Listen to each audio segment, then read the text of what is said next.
Friends welcome to killer channel. Friends ఎవరైనా మా ఛానల్ని సబ్స్క్రైబ్ చేసుకోకపోతే సబ్స్క్రైబ్ చేసుకోండి.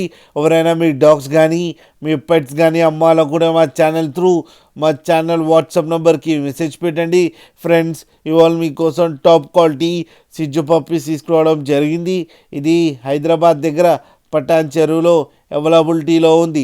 అండ్ దీని ఓనర్ ఏం చెప్పారంటే వీలైతే ట్రాన్స్పోర్టేషన్ ఫెసిలిటీ అయితే all over Andhra Pradesh and Telangana మొత్తం ప్రొవైడ్ చేస్తామని చెప్పడం జరిగింది. అండ్ ఈ పప్పీస్ ఏజ్ వచ్చేసరికి 35 డేస్ అని చెప్పారు. Friends male and female pups రెండు అవైలబుల్లో ఉన్నాయని చెప్పడం జరిగింది. అండ్ మేల్ పప్పీకి వచ్చి 15K అండ్ ఫీమేల్ పప్పీకి వచ్చి 14K డిమాండ్ చేస్తున్నారు. అండ్ రేట్లో స్లైట్గా నెగోషియబుల్ ఉందని కూడా చెప్పడం జరిగింది. ఫ్రెండ్స్ మీరు చూడొచ్చు పప్పీస్ ఎంత హెల్తీగా ఎంత క్యూట్గా ఉన్నాయో కింద వీడియోలో. మీకు ఎవరికైనా నచ్చితే టైటిల్లో కాంటాక్ట్ నెంబర్ ఇస్తాను, కాంటాక్ట్ అవ్వండి, మాట్లాడండి, తీసుకోండి. ఫ్రెండ్స్ అలాగే ఒక్కసారి డీల్ సెట్ అయిన తర్వాత అన్ని డీటెయిల్స్ బాగా చెక్ చేసిన తర్వాతనే మనీ పంపాలని కోరుకుంటున్నాం. ఫ్రెండ్స్ అలాగే మా ఛానల్ని సబ్స్క్రైబ్ చేయడం మాత్రం మర్చిపోకండి. ఫ్రెండ్స్